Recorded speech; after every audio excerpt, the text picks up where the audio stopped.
Capítulo 26 O confronto no chefe de município. O grupo regressa às escadas. O tempo restante é crítico. Tempo para o colapso do nível, 6 horas e 30 minutos. Estás pronto? Perguntei a Brandon enquanto nos preparávamos à entrada da câmara do chefe de município. Não, ele disse, sorrindo tristemente. Ele agarrou o seu enorme malho de guerra por um momento. Ele desapareceu no seu inventário. A arma gigante só atrapalharia durante a primeira parte do plano. Donut estava empoleirada no meu ombro enquanto os outros se amontoavam atrás de nós. Não tínhamos mais tempo para treinos, nem mais preparação. Era agora ou nunca. O terceiro episódio de Dungeon Crawler World não tinha oferecido nenhuma informação adicional. Donut e eu tínhamos estado sentados no Taco Bell a vê-lo no ecrã enquanto o proprietário, outro protetor bopica chamado Sebastian, se sentava ao nosso lado e escovava o cabelo de Donut com uma das suas próprias escovas, que lhe tinha oferecido após o seu terceiro duche. O seu carisma insano de 41 fez com que o NPC de nível 21 se apaixonasse por ela no momento em que entramos na zona segura. Eu bebia uma deliciosa cerveja peruana e petiscava o meu bife T-bone enquanto víamos dezenas de crawlers a serem massacrados enquanto o anfitrião descrevia ofegante a ação. A segunda metade do programa tinha se focado em 5 grupos diferentes de aventureiros, incluindo aquela mulher com a besta mágica e Lucia Mar com os seus 2 Rottweilers. Os outros 3 grupos eram maiores, incluindo um que compreendia 150 soldados africanos armados com AK-47S. Todos estes grupos, se o programa fosse verdade, estavam apenas a passear pela masmorra. Todos eles já tinham encontrado escadas para baixo e estavam acampados perto delas, à espera que o relógio batesse exatamente às 6 horas antes de descerem. Para grande consternação de Donut, fomos mais uma vez esnobados pelo programa. Eu não me importei. Estava muito mais preocupado com aquele número. Eu não conseguia tirá-lo da cabeça. 2.552.085. De 13 milhões para isto em pouco menos de 4 dias. Um cataclismo. Cada um desses números era uma pessoa, alguém que tinha vivido, respirado, esperado, rido. E simplesmente desapareceram. O anúncio também não tinha oferecido nenhuma informação adicional. Outro aviso, mais severo, sobre usar os corredores como casa de banho. Uma ladainha de mudanças em relação a feitiços e níveis de poder de mobs, nenhuma das quais nos afetava. Depois de dormir algumas horas, voltamos para o acampamento, e eu relatei o meu plano duvidoso e improvisado ao grupo de crawlers que tinham ficado chocados por termos realmente regressado. Aqui vamos nós, eu disse agora, a atravessar a ponte levadiça e através da gigantesca arcada. Brandon, Chris, Yolanda e Imani seguiram-me. Hesitantemente, entramos no pátio circular para o labirinto em espiral. Não, Agatha, não faças isso. Eu ouvi uma voz atrás de mim. Era Yolanda, a gritar para a mulher com o carrinho de compras, que tinha parado atrás de nós. A mulher não ouviu Yolanda e empurrou a sua entrada para o hall de entrada, a gargalhar de prazer. Não vão fazer isto sem a velha Agatha. Não temos espaço para ti, Agatha. Yolanda gritou. Volta para trás. Morcega louca, disse Brandon. Vais nos matar a todos. Acho que aquele roliço é que nos vai matar a todos, disse Agatha. Cala-te. Calem-se todos, disse Imani, a levantar a mão. Ouçam o monstro. Não se preocupem, eu disse. Vai anunciar-se a qualquer momento. O portão atrás de nós bateu, enquanto a música subia. Barras de metal apareceram magicamente, a trancar-nos lá dentro. Esta era uma música diferente do habitual. Mais rápida, mais frenética. Uma batida EDM misturada por um DJ apressado em Ederal. Um baixo profundo reverberou no chão. As luzes piscaram, depois apagaram-se. Um momento depois, voltaram a acender, a encher a área com o tom roxo de uma luz negra, blacklight. Luzes neon apareceram no teto. Lasers rasgaram os corredores, a piscar ao ritmo da música. Tínhamos entrado numa rave. O som de pedra a raspar encheu a sala, mais alto do que a canção. Eu virei-me num círculo, a tentar encontrar a fonte. Eram as paredes do pátio, percebi eu. Elas estavam a afundar-se no chão, a deixar-nos expostos. BBB Batalha de Chefe. A voz estava distorcida, ainda mais alta do que da última vez.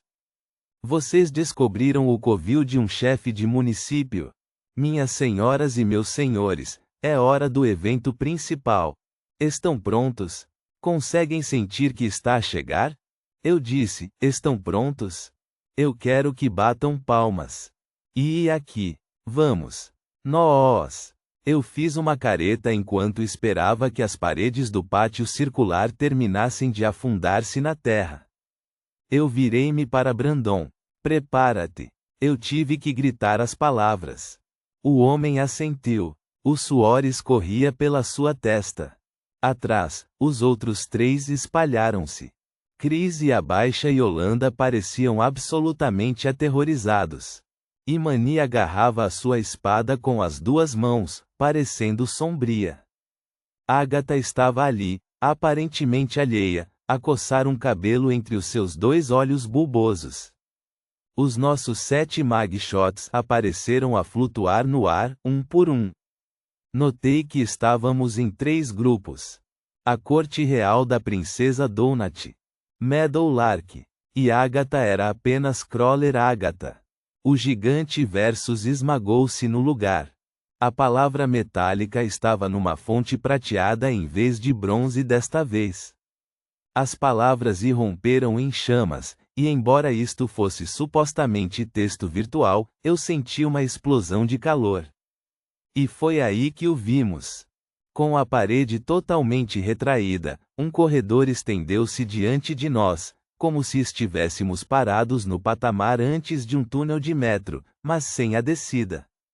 O túnel redondo tinha a largura de uma autoestrada de faixa única, cerca de 15 pés de altura, 4,5 metros.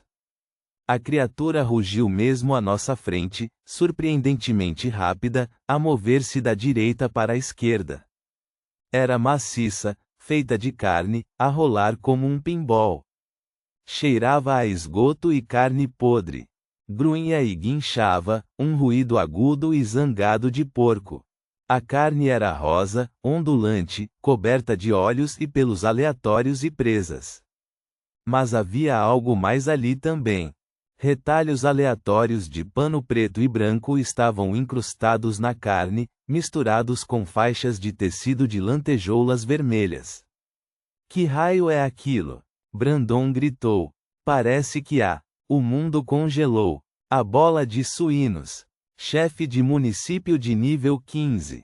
Também conhecido como o Pork Chop Express, a bola de suínos é uma das formações de batalha mais raras e mortais dos Tusken. Englobando pelo menos 30 cavaleiros Tusken e as suas damas, uma formação bola requer um conjunto específico de circunstâncias para ser criada. Combinem uma reunião da aristocracia Tusken, adicionem uma orgia de luxúria de guerra alimentada a álcool e sexualmente carregada, e às vezes, só às vezes, a magia de batalha selvagem e ancestral que permeia o seu mundo devastado pela guerra lança o feitiço, formando a bola. Os Tusklings, a classe dominante da supremacia orcica, transformam-se numa esfera inseparável que rola para o campo. A bola de porco não parará a sua noite de terror até esmagar os pobres, os fracos e os cidadãos menores sob o seu peso imparável. Arrancada diretamente de um Raicalcus Tusken momentos após a sua formação, esta bola em particular foi transferida para esta masmorra para vosso entretenimento, minhas senhoras e meus senhores. A magia da bola não lhes permitirá parar até que a última gota de sangue de Crawler seja espremida dos seus corpos humanos. O mundo descongelou, e a bola continuou a sua trajetória, a rolar pelo caminho. À minha frente, mais paredes moveram-se e mudaram, a ranger ruidosamente. As paredes e entradas estavam a criar novos caminhos, a guiar a bola maciça na nossa direção. Uau, disse Donut do meu ombro. Estou a sentir-me muito ignorada agora. Por que é que é sempre humano isto, humano aquilo? Por que é que não pode ser sangue espremido dos seus corpos humanos e felinos? Olhando para minha esquerda e direita, eu podia ver o que estava prestes a acontecer. Com a descida das paredes, um novo caminho abriu-se, e nós estávamos nele. A música pesada e estrondosa era deliberada. Já não conseguíamos sentir o comboio que se aproximava da gigantesca bola de porco.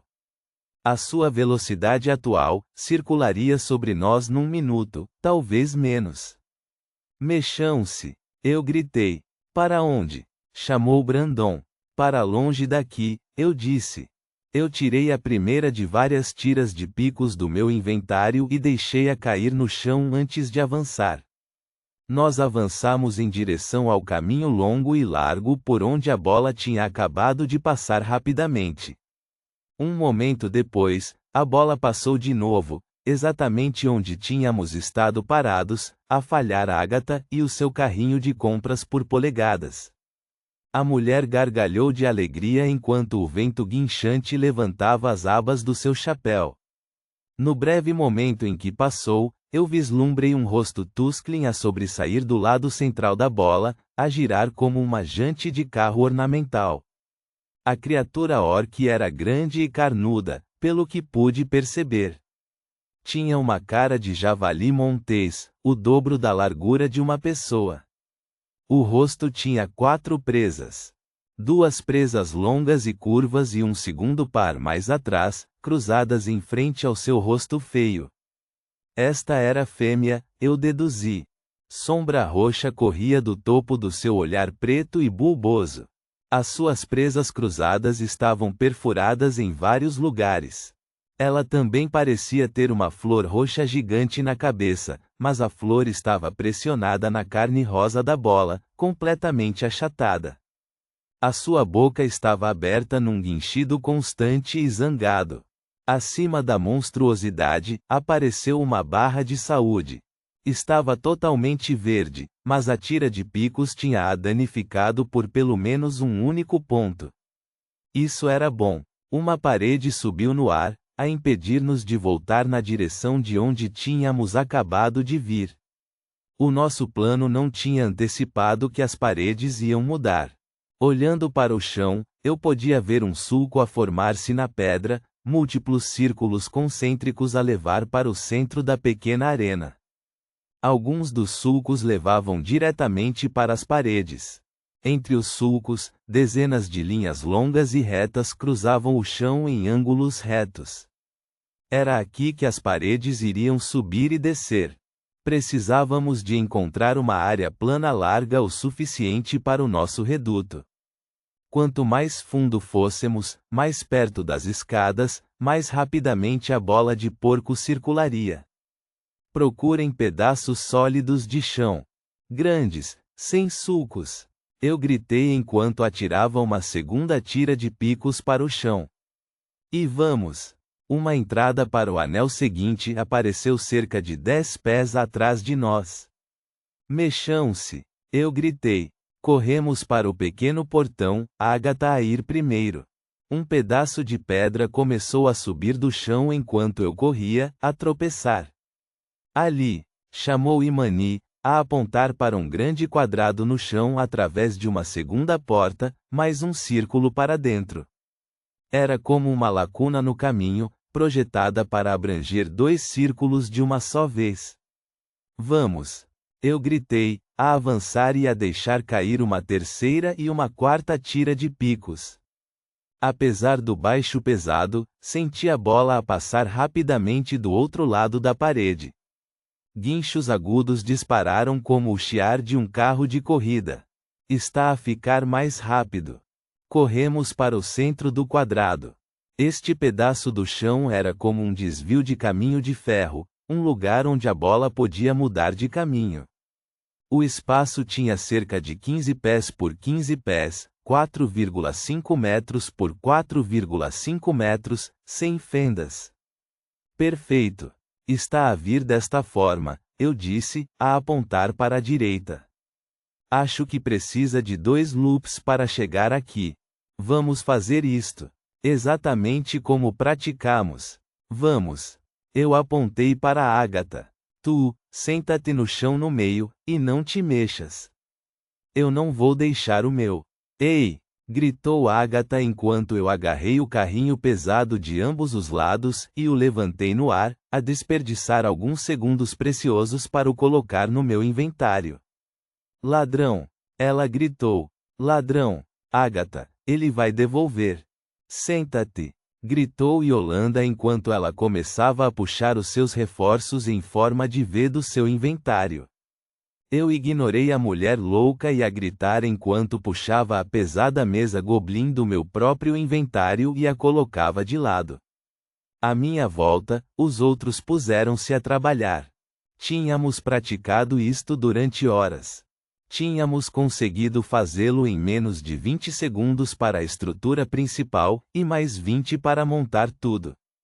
Esperemos que fosse tempo suficiente. Demoramos quase 5 horas a construir as peças do reduto, ou como Brandon lhe chamava, a lombada. Brandon e o seu irmão não eram enfermeiros na instalação. Eram os homens da manutenção, e estes gajos sabiam o que estavam a fazer. Eles não trabalhavam normalmente depois do horário, mas tinham estado lá naquela noite, a fazer horas extras, a tentar consertar um forno que estava avariado antes que o pessoal da manhã chegasse para fazer o pequeno almoço. Eu tinha descrito a minha ideia. Espalhei um monte de ferramentas Goblin pilhadas para eles, expliquei exatamente o que eu queria fazer, e fomos diretos ao trabalho. Criamos uma fortaleza portátil e modular, constituída por mesas, equipamento de pesos e uma série de outros objetos. A estrutura angular de 4 pés de altura parecia uma carapaça de tartaruga desequilibrada quando estava completa. Não tínhamos nenhum tipo de equipamento de soldadura, mas os goblins tinham berbequins manuais e grandes parafusos dentados projetados para parafusar nos buracos que os berbequins criavam. Eles também tinham estas pequenas serras de meia-lua que cortavam o aço com facilidade alarmante. Retiramos as pernas das mesas da oficina e depois a parafusamos novas, utilizando as pernas de suporte de carga do equipamento de pesos. As mesas foram projetadas para se sentarem solidamente num ângulo baixo quando as colocamos de lado. Depois, aparafusamos bancos de pesos nas laterais das mesas, como anexar portadas às bordas de uma moldura de porta. Tanto Brandon quanto Imani tinham recebido itens que lhes davam aumentos na sua força, e cada um tinha 2 secções de parede para colocar.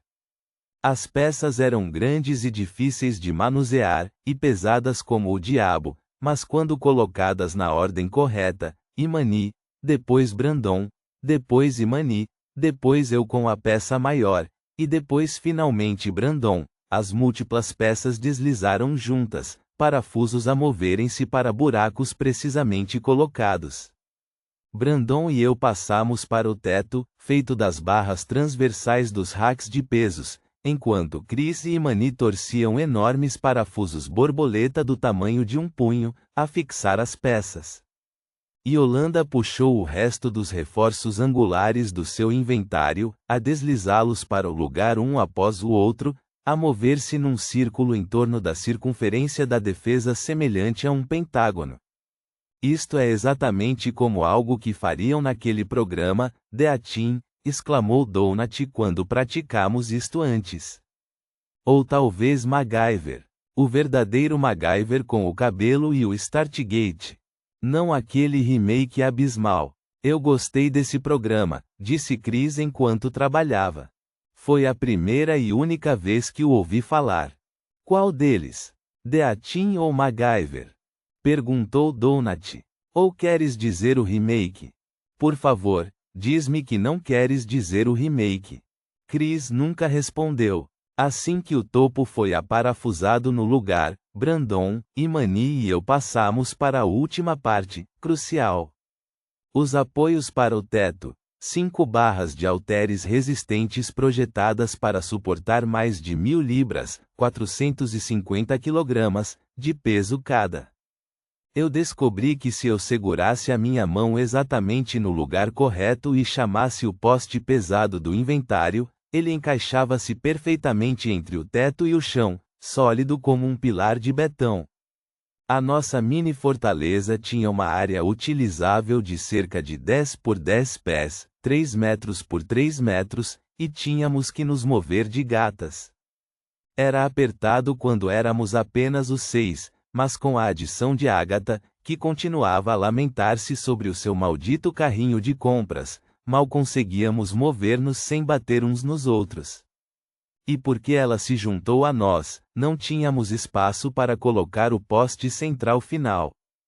Eu olhei preocupado para aquela secção transversal central do teto exatamente quando Donut exclamou: "Aí vem ele!" Se este chefe tivesse algum tipo de ataque de fogo, relâmpago ou ácido, estávamos absolutamente perdidos. Até agora, parecia que cada chefe tinha apenas um ataque principal, e este era bastante óbvio. Ele rolava mesmo por cima de ti. As minhas joelheiras tinham um atributo que cancelava ataques baseados em momento. Mas se a minha experiência com videojogos fosse alguma indicação, não se podia contar com esse tipo de coisa quando se tratava de chefes. Além disso, não havia maneira de eu o testar. Uma vez, quando era miúdo, eu estava a andar de carro numa estrada rural com a minha mãe e o meu pai. Eles estavam a discutir, como de costume, e eu tinha subido para o fundo do SUV, o mais para trás que conseguia. Muitas vezes fazia isto, a olhar pela janela traseira enquanto o mundo passava, a fingir que estava no cockpit de uma nave espacial. Neste dia, um grande caminhão amarelo estava atrás de nós. Era um daqueles caminhões de caixa, um Penske, algo que as pessoas alugavam para se mudar. Aconteceu tão depressa. Num momento, eu estava a olhar para o homem, que estava tão perto da traseira do meu pai que eu tive que esticar o pescoço para o ver, e depois, o caminhão simplesmente parou, a afastar-se de nós, o topo descascado como uma lata de sardinha. Tínhamos passado por baixo de uma ponte, e o caminhão era demasiado alto. Enquanto eu observava, os lados do caminhão caíram, a derramar móveis e caixas por toda a estrada com um estrondo retumbante. A cabine principal do caminhão inclinou-se violentamente para o lado, separada do resto do corpo. O meu pai ouviu o acidente, olhou para o espelho retrovisor, murmurou, "Que pena", e simplesmente continuou a conduzir enquanto a minha mãe lhe gritava para parar. Ele não parou. É isso que eu esperava que acontecesse aqui. Esta enorme bola de carne encheu o corredor, do chão ao teto. A minha secção frontal do reduto era mais larga, dando um ângulo mais gradual, o suficiente para encaixar a bola entre nós e o teto bem apertada. Como Mordecai tinha sugerido, eu precisava de olhar para as pistas. Aquelas entradas estranhas a pontilhar o lado da arena estavam lá por uma razão. Era para que pudéssemos vislumbrar o monstro. Tudo o que eu conseguia ver era que era grande, redondo, rápido e enfiado firmemente no túnel. A minha primeira ideia foi construir uma parede sólida, mas enquanto observávamos a bola de uma das muitas entradas do pórtico, o trilho forçou o monstro diretamente para um ângulo de 90 graus. Ele saltou para fora, mal perdendo velocidade enquanto se afastava. Haverá sempre pistas. Nunca perdeu o momento. Simplesmente continuou a andar e a andar. Por isso, precisávamos de pará-lo de alguma forma, e precisávamos de estar numa posição para fazer algo a respeito assim que o fizesse. Eu esperava que batesse na nossa estrutura e ficasse bem encaixado.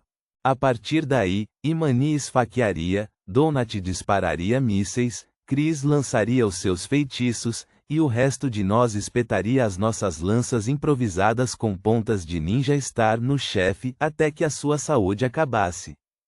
A maioria das mesas Goblin era feita de aço grosso e pesado, razão pela qual eram tão pesadas. A mesa larga que usamos para a frente do reduto também tinha uma cobertura de madeira esburacada.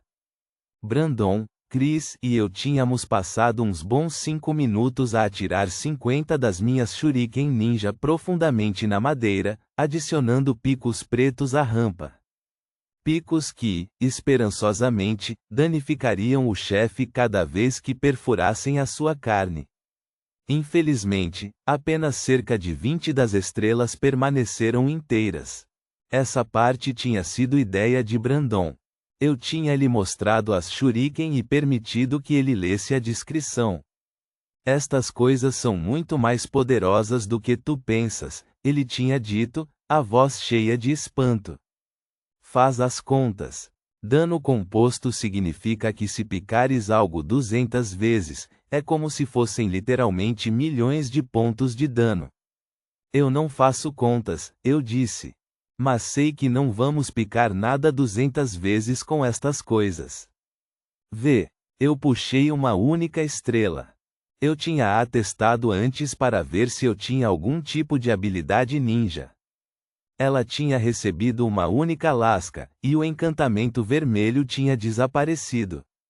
Mordecai não estava a brincar quando disse que estas coisas eram frágeis.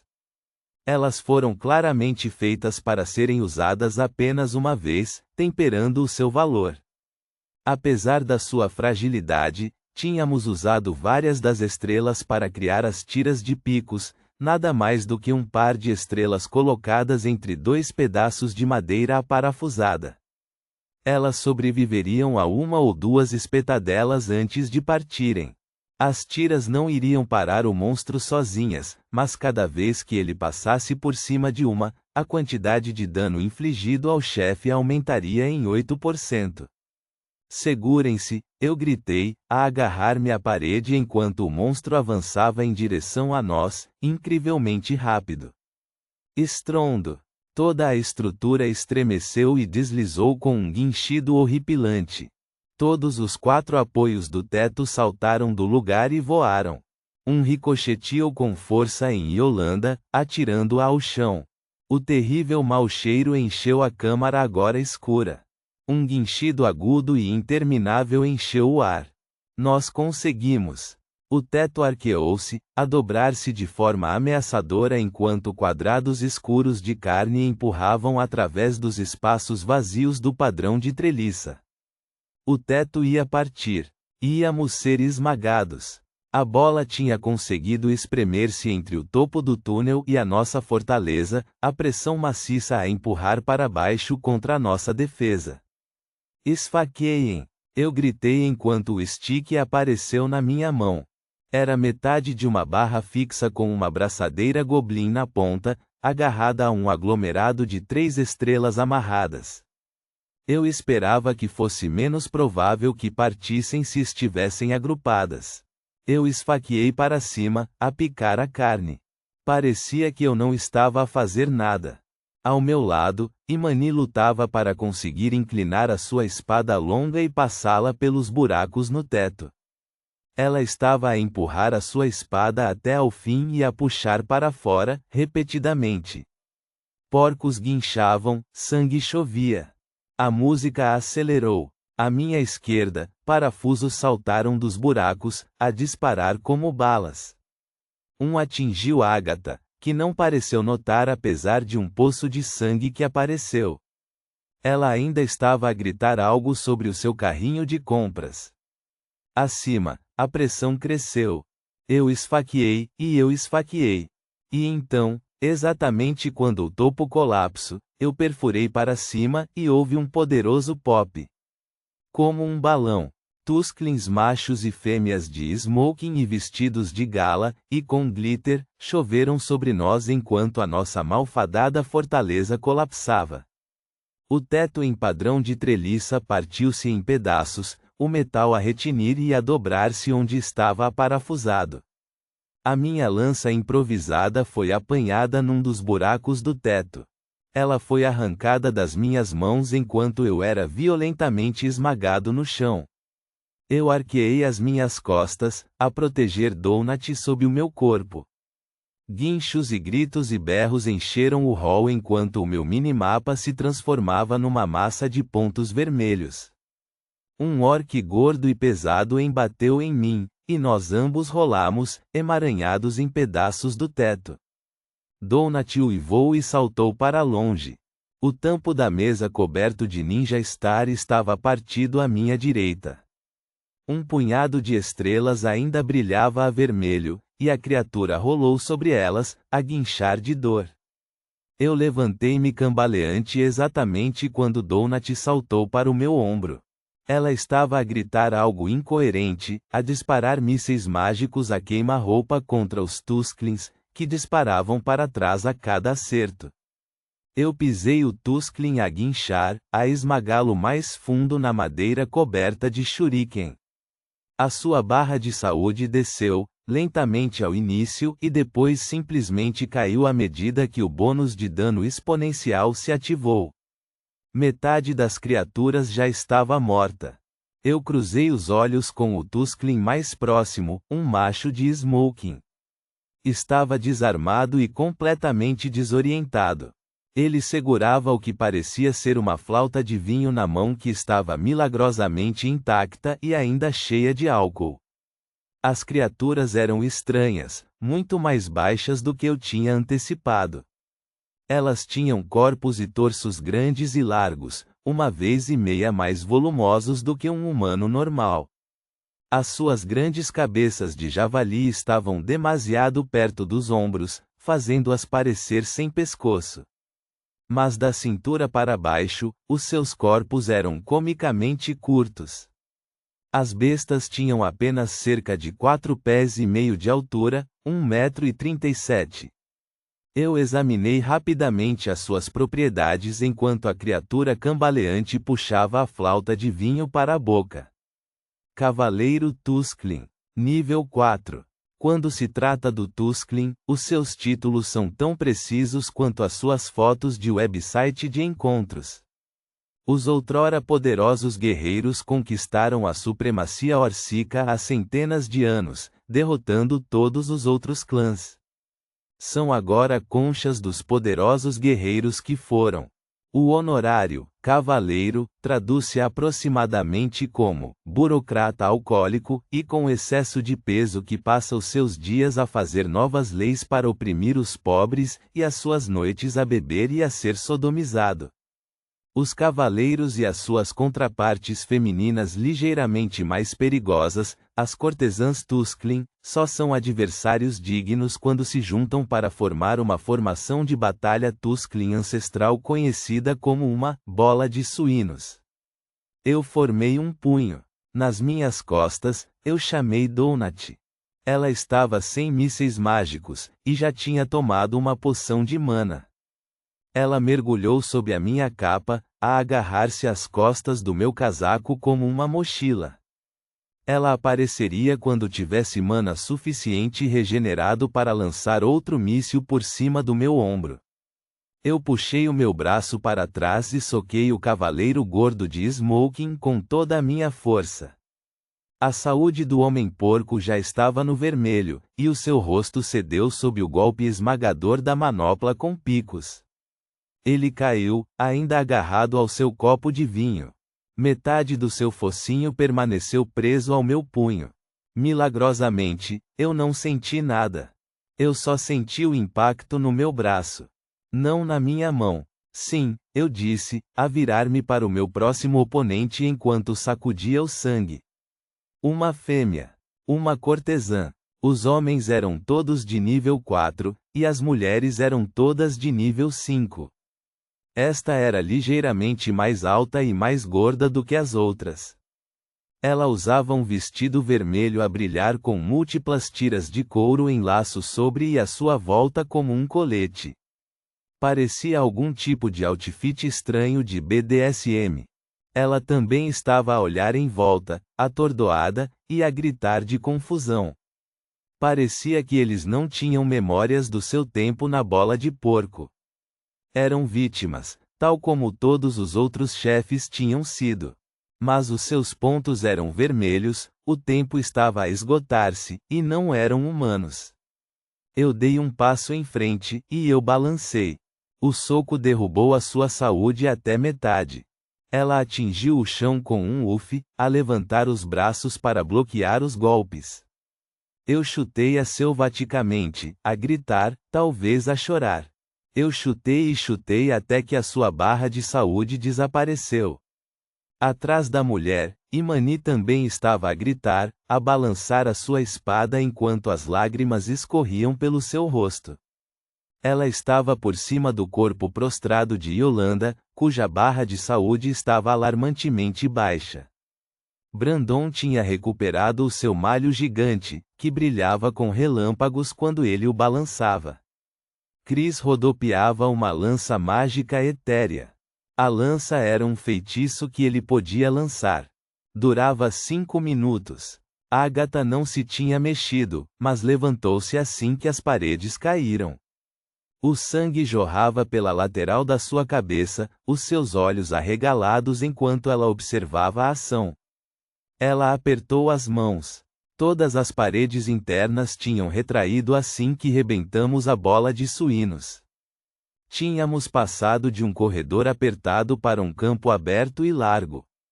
A arena de cor púrpura espalhou-se à nossa volta, do tamanho de um quadrante inteiro. A música ainda batia, e lasers coloridos disparavam pelo espaço como se estivéssemos num enorme rink de patinagem com tema dos anos 80. O teto subia quanto mais se aproximava do centro. Uma luz brilhante brilhava no centro da cúpula. As escadas. Um campo de força vermelho cercava o vão da escada. Eu sabia exatamente o que tinha que ser feito para que aquele campo de força caísse. Havia mais Tusklings do que de nós, mas eles estavam chocados e confusos, tendo sido transportados do seu próprio mundo para este lugar. Estavam desarmados, estavam destreinados e foram massacrados. Ponto.